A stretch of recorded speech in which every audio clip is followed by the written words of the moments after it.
안녕하세요. 책 읽기 좋은 날입니다. 오늘 소개할 책은 넘치는 생각 때문에 삶이 피곤한 사람들을 위한 심리 처방. 나는 생각이 너무 많아 입니다.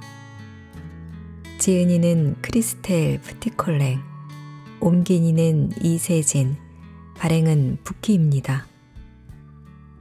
생각이 많은 사람은 보통 사람과 무엇이 다를까? 보통 사람들 속에서 살아간다는 것은 어떤 의미일까? 남들보다 똑똑하기 때문에 고통스럽거나 불행하다고 생각하는 사람이 있을까? 실제로는 이런 사람들이 꽤 많다고 합니다. 정신적 과잉 활동인은 민감한 감각 덕분에 언제 어디서나 많은 정보를 무의식적으로 습득한다고 하는데요. 그러다 보니 마음 아픈 일에는 금세 눈물을 글썽이고 스트레스 상황에서는 쉽게 움츠러들고 불의를 보면 발끈합니다. 또 상대의 비난과 힐체, 조롱이나 꿍꿍이를 본능적으로 감지하고 상처받습니다. 프랑스의 유명한 심리치료사인 크리스텔 프티콜랭에 따르면 이들은 그저 남달리 예민한 지각과 명석한 두뇌를 가지고 있는 것이며 또한 자네보다 우뇌가 더 지배적인 영향력을 행사하는 우뇌형 인간이라는 것입니다. 자뇌와 우뇌는 작용하는 방식이 판이하기 때문에 각 뇌의 발달 정도에 따라 사람의 사고방식과 성격이 달라지는데 우뇌의 영향력이 지배적인 우뇌형 인간은 전체 인구의 15에서 30% 정도를 차지하며 그 나머지는 모두 자뇌형이라는 것입니다. 따라서 저자는 이들에게 있는 그대로의 모습을 받아들이라고 조언하면서 생각이 많아 고민하는 사람들에게 즐겁고도 명쾌한 해결책을 제시하고 있습니다. 아울러 신경학적이고 객관적인 근거를 바탕으로 그들이 왜 생각이 많을 수밖에 없는지, 보통 사람들과는 무엇이 다른지, 나아가 남들보다 똑똑한 머리로 어떻게 잘 살아갈 수 있는지에 대해 말하고 있습니다. 자, 그럼 지금부터 잠시 책 속으로 들어가 보겠습니다. 오늘도 책 읽기 좋은 날과 함께 즐거운 시간 되세요. 구독, 좋아요, 알림 설정은 사랑입니다.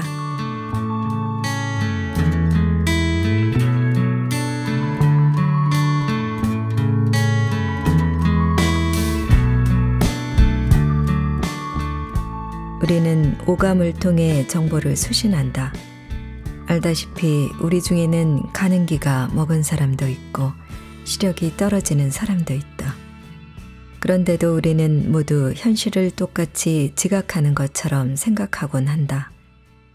실은 전혀 그렇지 않다. 나라는 한 개인이 세상을 아는 방식은 유일무이하고 주관적이다.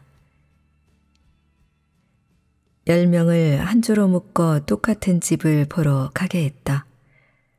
그 후에 10명에게 그 집을 어떻게 보고 느꼈는지 상세하게 묘사하게 했다. 그 결과 10명이 제각기 다른 집을 보고 온 것처럼 그 집을 묘사했다. 개인에 따라 유난히 발달하거나 본인이 선호하는 감각기관이 있을 수 있다. 시각이 뛰어난 사람은 자신이 볼 수 있었던 것, 이를테면 색채, 조명, 전망, 심미적인 측면 등에 관심을 기울일 것이다. 반면에 청각이 예민한 사람은 그곳이 조용한지 시끄러운지를 먼저 느낄 것이다. 운동 감각이 발달한 사람들은 그곳의 온도, 활동 공간, 안락함이나 편안함부터 감지하고 본다. 어떤 사람은 후각부터 발동해서 담배 냄새가 남아있다는 둥, 캐캐 묵은 냄새가 난다는 둥 한마디 할 것이다. 이렇듯 저마다 현실에서 어느 한 부분은 관심을 기울일 만큼 중요한 것으로 선별하고 그 나머지는 다소 소홀히 여긴다. 그럼으로써 수집된 감각들에 저마다 다르게 강세를 부여하는 셈이다. A가 조금 시끄럽다고 생각하는 장소를 B는 너무 시끄럽다고 생각할 수 있고 C는 전혀 소리에 신경 쓰지 않을 수도 있다. 결국 각 사람은 그 장소에 대한 생각을 정립하기에 충분하다고 여기는 몇 가지 정보를 각기 다르게 선택한다. 정신활동이 활발한 사람은 보통 사람들보다 더 많은 정보를 수신할 뿐 아니라 강세도 더 크게 부여한다. 이게 바로 감각 과민증이다. 정신활동이 지나치게 활발한 사람이 어느 방에 들어간다고 치자. 그는 유독 세세한 부분까지 기억하고 보통 사람은 신경 쓰지 않는 사소하고 일화적인 특징들까지 포착할 것이다. 민감하게 타고난 오감. 다음은 프랑스화가 우리 상담실을 처음 방문하고 나서 보낸 메일이다. 저의 일상을 선생님께 설명하고 싶습니다. 이를테면 선생님 상담실을 처음 방문한 날을 예로 들어서 말이죠. 기분이 상하진 않으시겠죠? 차를 세웁니다. 선생님은 차를 안에 세우는지 밖에 세우는지 문득 궁금해집니다. 게이트를 통과하면서 어느 차가 선생님 것일까 생각해 봅니다. 선생님도 자동차를 좋아할까요? 그럴 거라 생각합니다. 하지만 딱히 눈길을 끄는 차는 없어 보이네요. 선생님은 여기에 주차를 하지 않는 것 같아요. 현관 비밀번호를 누를 차례입니다. 우편함도 그렇고 이 현관 인터폰도 그렇고 선생님 이름은 물리치료사들의 것과는 다른 서체로 찍혀 있네요. 선생님이 이 진료소에 좀 나중에 들어오셨나 봅니다. 왜 그럴까요? 그럼 그전에는 어디서 개원을 하셨을까? 자택에서 멀지 않은 곳에서 아니면 아예 자택에서 진료를 보셨을 수도. 주소지가 바뀌어서 단골들이 떨어져 나가지는 않았을까? 안으로 들어갑니다. 건물 안의 인터폰은 고장이네요. 수리를 해야겠어요. 왜 이걸 수리하지 않았담? 대기실에 들어왔습니다. 아무도 없습니다. 물리치료사들은 일을 하는 중인가? 선생님은 내원객이 오래 기다리지 않도록 예약을 잘 잡아두는 것 같군요. 대기실에 비치된 잡지들은 좀 오래됐네요. 땡땡지가 특히 많은데 내 취향에는 안 맞는 잡지죠. 이 잡지를 정기 구독하시나? 설마 정치 성향도 이쪽이신가? 아, 싫은데. 창밖을 바라봅니다. 별것 없군요. 왠지 마음이 답답합니다. 담벼락이 창문하고 너무 가까이 있어서 전망이 확 죽네요. 이때 선생님 목소리가 들립니다. 선생님의 외모를 상상해 봅니다. 키가 크고 체격이 좋은 여자분일 것 같아요. 멜라민 바닥위를 걸어오는 또각또각 구두굽 소리가 들리네요. 난 이 소리가 싫어요. 온기라고 넘는 차가운 느낌이잖아요. 키가 크다면 굳이 굽있는 구두를 신지 않아도 될 텐데 라고 생각하며 뒤를 돌아봅니다. 빙고, 제가 생각한 모습 그대로예요. 선생님이 손을 내밉니다. 포옹을 하면 선생님을 좀 더 잘 알 수 있을 것 같은데 그렇게는 못하겠네요. 그래서 악수만 하고 맙니다. 기분 좋은 악수였어요. 소나기에 힘이 있지만 위압적인 느낌은 들지 않네요. 향수는 쓰지 않거나 가벼운 향을 살짝 쓰는 분 같아요. 잘 됐습니다. 향수를 많이 뿌리거나 독한 향을 쓰는 여자는 질색이니까요. 선생님을 따라 상담실로 갑니다. 물리치료사들의 진료실은 어디인지, 그들은 어떻게 치료를 하는지 궁금해집니다. 선생님 상담실은 복도로 들어가서 첫 번째 방이군요. 지나치다 싶을 정도로 잘 정리되어 있네요. 좀 차가운 느낌이라서 커다란 화분이라도 하나 들여놓으면 좋을 것 같습니다. 전망도 너무 답답하고요. 책상 위에는 별것 없지만 볼펜만은 색깔별로 여러 자루가 갖춰져 있어요. 왜 그럴까 또 궁금해집니다. 두 번째 방은 좀 낫네요. 빨간 안락 의자가 마음에 듭니다. 이 의자만 다른 집기보다 오래된 것 같아요. 예전 진료소에서부터 쓰던 물건일까요? 아마 그런 것 같네요. 자리에 앉습니다. 선생님께 관심이 갑니다. 아까 복도에서부터 그랬지만 선생님 옷차림을 분석합니다.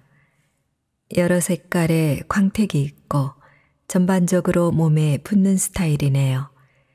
본인의 몸매에 웬만큼 만족하시는 편인가 봅니다. 제가 가지고 있는 선생님 책에 실린 사진들을 떠올리며 머리 모양도 살펴봅니다. 마음에 들어요. 살갗이 좀 탄 것을 보니 해수욕을 좋아하시나 봐요. 액세서리는 많이 하지 않으시네요. 그 편이 선생님에겐 어울립니다. 금팔찌나 요란한 팔찌보다는 약간 귀여운 디자인의 팔찌를 좋아하시는 것 같습니다. 선생님의 손을 눈여겨봅니다. 저는 사람을 만날 때마다 항상 상대의 손을 유심히 봅니다. 마음에 드는 손이에요. 이건 저한테 굉장히 중요합니다. 마음이 좀 편해졌습니다. 그래도 긴장을 다 풀지는 않았죠. 선생님에게 조종당하기 쉽겠다는 생각도 들거든요. 제가 선생님한테만 이러는 건 아닙니다. 전 항상 이런 식이에요. 오늘 이 진료소를 오기 전에 저 구석에 있는 신문 가판대에 들렀습니다. 거기서 한 3분이나 있었나. 그 3분 사이에도 좋게 20가지는 되는 의문들이 내리를 스치더군요. 이들은 이렇게 일상을 살아간다. 정보의 포화 상태로 별의별 것을 다 기억하면서 그 정보를 통해 나머지 부분까지 예측하고 내다보려고 애쓰면서 5만 가지 의문을 떠올리고 잔뜩 긴장하고 경계하면서 특히 누군가를 처음 만나는 자리라면 더 말할 것도 없다. 이렇듯 생각이 너무 많은 사람의 뇌에서 가장 먼저 주목할 특징은 감각과민증이다. 감각과민증은 유난히 예민한 오감을 지닌 경우를 지칭하는 학술 용어다. 또한 각성과 경계 상태, 나아가 언제나 위험을 염두에 두는 상태를 가리키기도 한다. 이런 사람은 프랑수아처럼 짧은 순간에 남들은 알아차리지 못하는 세세한 것들까지 포착하는 능력이 뛰어나다. 감각이 과민한 사람들은 소음, 조명, 냄새로 인한 불편을 자주 느끼면서도 자신이 그렇게까지 유별나다는 것을 깨닫지 못하는 경우가 많다. 그래서 내가 그 점을 지적하면 처음에는 깜짝 놀라는 표정으로 얘기를 듣는다. 하지만 이야기를 나누다 보면 그들도 차츰 깨닫는다. 자기가 실제로 사소한 부분까지 잘 알아차리는 편이라든가 한 소절만 듣고도 무슨 노래인지 얼른 기억해낸다든가, 한 입만 먹고도 요리의 재료를 금세 알아맞힌다든가. 이들은 하루에 12번씩 그런 경험을 하면서도 남들은 자신 같지 않다는 생각을 못한다. 게다가 자신의 감각과민을 이미 알아차린 사람은 그러한 예민함을 부정적으로만 보는 경향이 있다. 그는 과도한 감각 자극으로 참을 수 없는 지경에 이를 때마다 자기 탓을 하기 일쑤다. 넬리는 어떤 가게는 고막이 찢어져라 음악을 틀어놓잖아요. 그런 가게에선 쫓기듯 뛰쳐나올 수밖에 없어요. 라고 했다. 피에르는 시각적인 불편을 호소했다. 사무실에 네온 형광등이 달려있는데 눈이 아파 죽겠습니다. 하지만 조명에 불만 있는 사람은 저 하나뿐이죠. 저만 별것 아닌 일로 불평하는 사람이 되어 버리는 겁니다. 그 외의 신체 감각들에 있어서도 과민성은 실제적인 문제가 될 수 있다. 시각과민. 시각과민은 이따금 전체적인 상보다 세부 요소를 먼저 알아차릴 만큼 정확성에 연연하는 시각적 능력이다. 다른 내온객들이 진료소를 처음 방문했을 때의 경험과 프랑스와의 경험을 비교해보면 꽤 재미있을 것이다. 프랑스와는 온갖 자질구레한 것들을 잔뜩 포착했다. 볼펜, 안락의자의 상태, 전망, 대기실에 비치된 잡지. 그의 시각은 마치 정보가 주어지는 족족 스캔에 올리는 레이저 스캐너 같다. 그는 나를 머리부터 발끝까지 액세서리와 복장, 머리 모양, 손까지 철저히 분석했다. 일상생활에서 이런 시선은 불편하게 느껴질 때가 많다. 사람을 뜯어보고 뭔가 캐내려 하는 것처럼 느껴지기 때문이다. 하지만 이들의 목표는 상대를 판단하는 것이 아니라 이해하는 것. 프랑스화가 그랬듯이 본인이 안심하려는 것이다. 이들의 기억은 종종 이처럼 별 의미 없는 정보들에 근거하여 형성된다.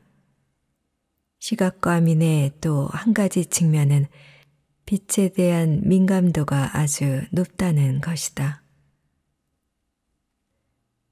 청각과민. 여러 소리를 동시에 들을 수 있는 감각과민증도 있다. 라디오 방송을 들으면서 사람들과 대화를 나눌 수 있는 사람. 옆방에서 나는 그릇 소리가 너무 시끄러워서 아무것도 못하겠다고 툴툴대는 사람이 덜어 있다. 이러한 능력이 있으면 음악을 섬세하게 즐길 수 있다. 여러 악기의 합주 속에서 특히 마음에 와닿는 색스폰 악구를 감지해낼 수 있는 능력 아닌가.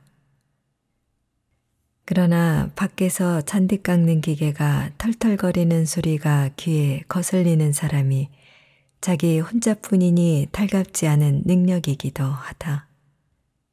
청각이 과민한 사람들은 고음보다 저음을 더 잘 듣기도 한다. 심지어 가까이에서 나는 소리보다 멀리서 나는 소리를 더 잘 듣는 경우도 있다. 그래서 잔잔하게 깔린 배경음악 때문에 대화에 집중을 못하는 사람도 있다. 예를 들어 라디오나 텔레비전 뉴스 헤드라인에는 그 프로그램만의 배경음악이 깔리는데 청각이 과민한 사람들은 그 요란한 음악 때문에 아나운서가 말하는 그날의 주요 뉴스가 잘 들리지 않는다고 호소하기도 한다. 프랑스아도 내 목소리와 발소리를 예민하게 알아차렸다. 그는 진료소 바닥을 걸을 때 나는 소리가 차갑다고 느꼈고 건물 내 진료소 전용 인터폰이 고장났다는 사실에도 주목했다. 운동감과 과민. 이들은 어떤 장소의 분위기, 공기의 습도, 온도, 보드랍거나 우둘투둘한 옷감의 촉감, 이러한 정보들을 연속적으로 포착한다. 프랑스어는 나와 포옹을 하면 더 좋을 것 같다고 하면서도 그러지 못했다. 물론 처음 상담을 받으러 온 날이었기는 하다. 감각과민증이 있는 사람들은 포옹 방식의 인사를 굉장히 선호하는 편이다. 감정적으로 격양되는 상황에서는 심리상담사에게 자신을 꼭 안아달라고 하거나 반대로 잠시 껴안고 있어도 되겠냐고 묻는 경우도 많다. 무슨 꿍꿍이 따위는 없다. 그들은 그냥 따뜻한 포옹, 진짜 미국식 허그가 필요한 것이다. 포옹은 벅찬 감정을 추스르는 데 도움이 되기도 하고 프랑스어에 말맞다나 상대를 좀 더 잘 알 수 있게 한다. 전통적인 정신요법의 원칙에 따르면 심리치료사는 환자와의 신체 접촉을 삼가야 하지만 이들에게는 그 원칙이 통하지 않는다. 이들은 촉각이 아주 발달한 사람들이니까. 후각, 과민. 대다수가 적극적으로 사용하지 않아서 그렇지 후각만큼 동물적이고 풍부한 정보를 제공하는 감각도 없다. 나는 종종 그들의 코는 그냥 코가 아니라 송로버섯을 찾아내는 돼지코라고 농담 삼아 얘기한다. 프랑스화가 그랬듯 그들은 진료소에 오자마자 후각이 발동해서 내가 쓰는 향수 냄새, 미처 빠지지 않은 담배 냄새, 자기 앞 내방객이 남기고 간 땀 냄새까지 포착하곤 한다. 플로랑스는 진료실에 들어올 때마다 누가 이미 마셨던 공기라면서 환기를 해달라고 부탁했다. 좋은 포도주를 즐기거나 꽃향기를 맡을 때에는 예민한 후각이 축복이다. 그러나 구역질 나는 냄새와 합성향에 진저리 치는 사람이라면 예민한 후각은 끔찍한 악몽이다. 프랑스화도 독한 향수는 질색이라고 했다. 미각, 과민. 미각은 후각과 짝을 이룬다. 감각과민증이 있는 사람들 중에는 식도락가가 유난히 많다. 이들은 선천적인 감각에 의존하여 혀끝에 남는 뒷맛만으로 요리에 소량 들어간 계피나 파프리카를 알아맞히거나 커피나 초콜릿의 원산지를 맛만 보고 알아낸다. 이들은 조금만 먹어봐도 맛이 이상한 걸 금세 알아차리기 때문에 식중독에 걸릴 일은 거의 없다. 보통 사람들은 이들에 비해 아주 적은 정보를 지각한다. 따라서 정신적 과잉 활동인은 시시때때로 그 점을 떠올려야 한다. 불현듯 주위 사람들이 아무것도 못 느끼는 마비 상태에 빠진 것처럼 보일 때가 있지만 이들은 이러한 생각 자체가 불편하기 때문에 얼른 머릿속에서 몰아내려 애쓴다. 물론 타인을 함부로 판단해서는 안 되고 자신과 남들의 차이를 절대적인 것으로 인정할 필요도 없다. 하지만 이 차이는 신경학적이고 객관적인 것이다. 학자들은 이 차이를 연구하고 측정했다. 용기를 내어 현실을 직시하자. 여러분이 대다수에게서 거의 항상 느끼는 괴리감은 바로 거기서부터 설명할 수 있다. 관찰자 입장에서 다른 사람들이 주변 환경에 얼마만큼의 주의력을 기울이는지 살펴보라. 놀라운 결과를 보게 될 것이다. 프랑스화도 퍼뜩 깨달았다는 듯이 이렇게 외쳤다. 희한하지만 다른 사람들은 다 졸고 있는 것처럼 느껴질 때가 있었습니다. 바로 이래서였군요.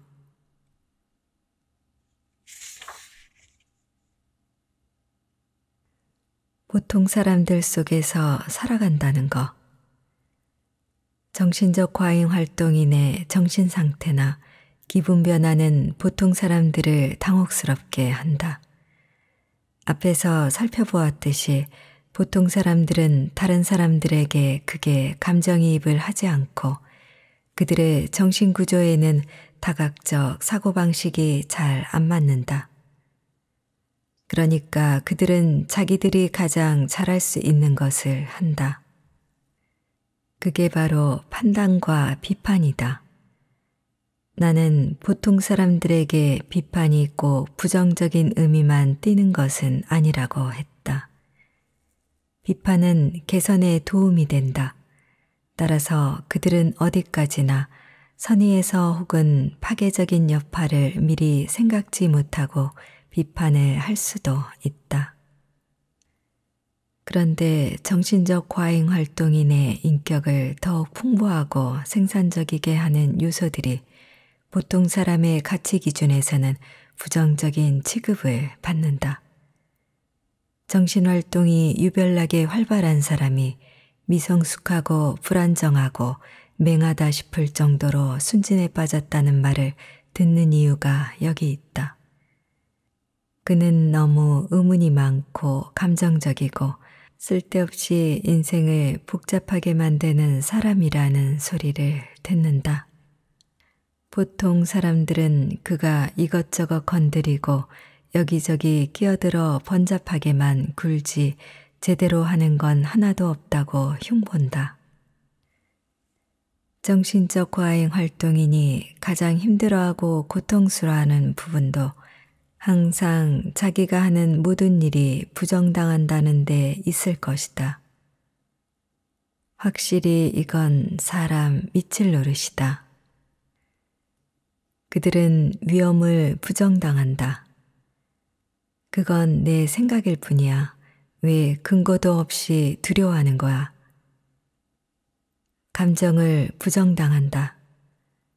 너는 매사에 너무 마음을 쏟는다니까. 그들이 접한 말의 폭력성을 부정당한다. 넌 별것도 아닌 말에 너무 예민하게 굴어. 지속적인 부정은 정신적 과잉 활동인의 의심을 더욱 들쑤셔 놓는다. 85%의 사람들이 하늘이 붉은색이라고 말하는데 눈을 씻고 봐도 하늘이 파란색으로 보인다. 여러분의 확신은 과연 얼마나 오래 갈 수 있을까? 보통 사람들은 확신으로 무장하고 속단한 신념을 절대불변의 진리처럼 내세운다. 열심히 공부해야 성공하지.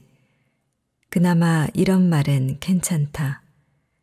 그럴싸하게 들리는 공허한 말들을 앞세워 진짜 문제들을 묻어 버리는 경우도 또 얼마나 많은가. 그래도 삶은 계속돼 라거나 하나를 잃고 열을 얻을 수도 있는 거야. 등등.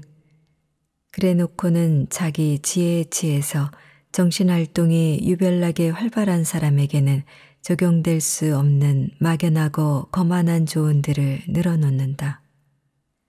자, 그 일은 더는 생각하지 마. 다음 장으로 넘어가라고. 또 누군가를 만나서 멋지게 살아갈 수 있을 거야. 더는 생각하지 말라고. 머릿속에 밤낮으로 돌아가는 터보 엔진이 있는데 그 엔진을 끄는 법을 모르는데 과연 그게 가능할까? 아니, 생각을 하지 않는 게 어떻게 가능하지? 다음 장으로 넘어가.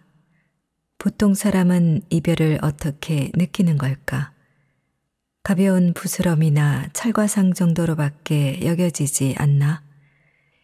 이제 막 신체의 일부를 절단한 사람에게 어떻게 아무렇지도 않은 듯 살아가라는 거야. 누군가를 만나? 그렇게 빨리? 이제 막 죽었다 살아나려는 사람에게 이식수술이라도 하려는 거야. 보통 사람들은 새로운 사랑을 만나는 일을 어쩌면 저렇게 쉽게 얘기할까? 멋지게 살아가는 건 또 뭐야? 말도 안 돼. 그냥 이 상처를 안고 삶에 묻어가는 거지. 멋지게 살지 않는 건 뭔데? 자, 지금까지 살펴보았듯 보통 사람들은 여러분과 확연히 다르다. 여러분은 다른 별에서 온 게 맞다. 여러분이 느끼는 괴리감은 비교적 객관적이다. 그러니 다른 사람들처럼 되고 싶다고 생각해봤자 소용없다. 하지만 세상에는 여러분과 비슷한 사람들도 전체 인구의 15에서 30%나 된다. 그들은 자신을 숨긴 채 자신의 뛰어난 두뇌 활동을 부정하고 있다. 이제 여러분이 그들을 찾아낼 때다.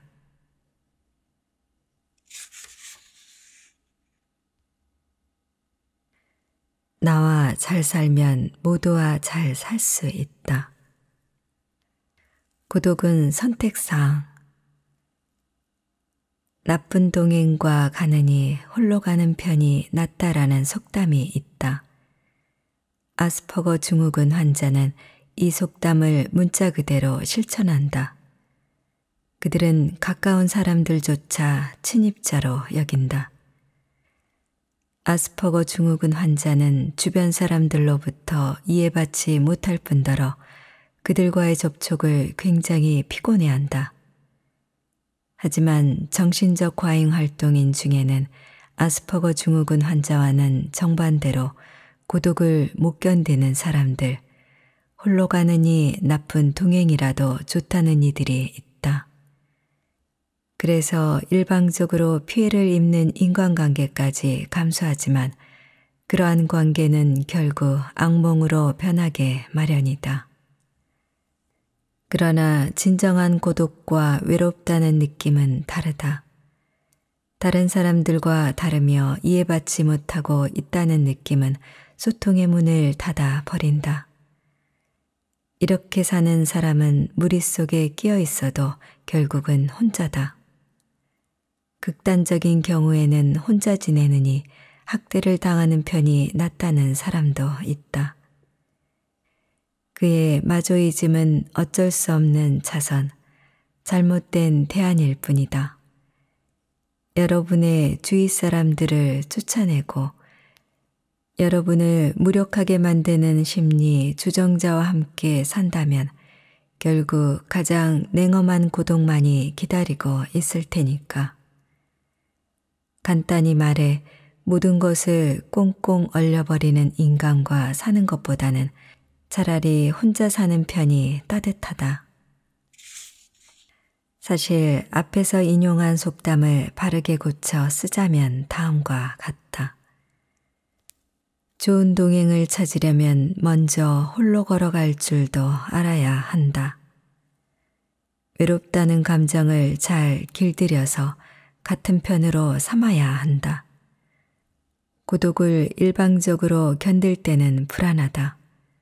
하지만 일시적으로 선택한 고독은 새로운 힘을 불러 일으킨다.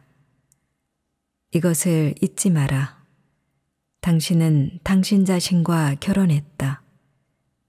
당신 자신은 언제나 함께 있어줄 터이니 앞으로는 외롭지 않을 것이다.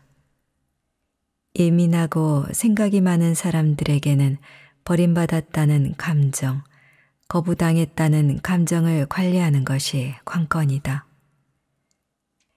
이들은 누군가와 멀어지는 것을 극도로 두려워하기 때문에 지나치게 밀착된 인간관계를 지향한다.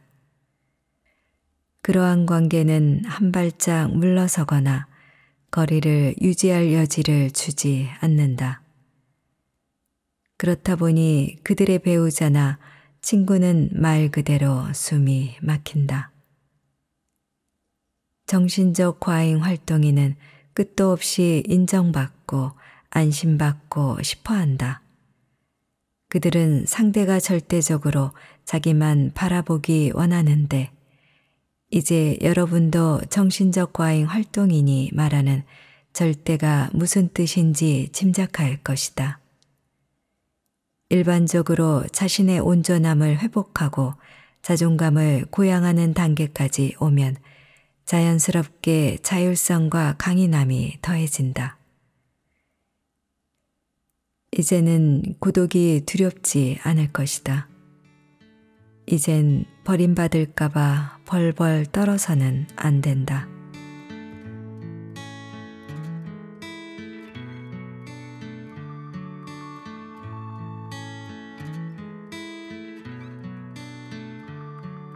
책 읽기 좋은 날 오늘은 나는 생각이 너무 많아를 보내드렸습니다.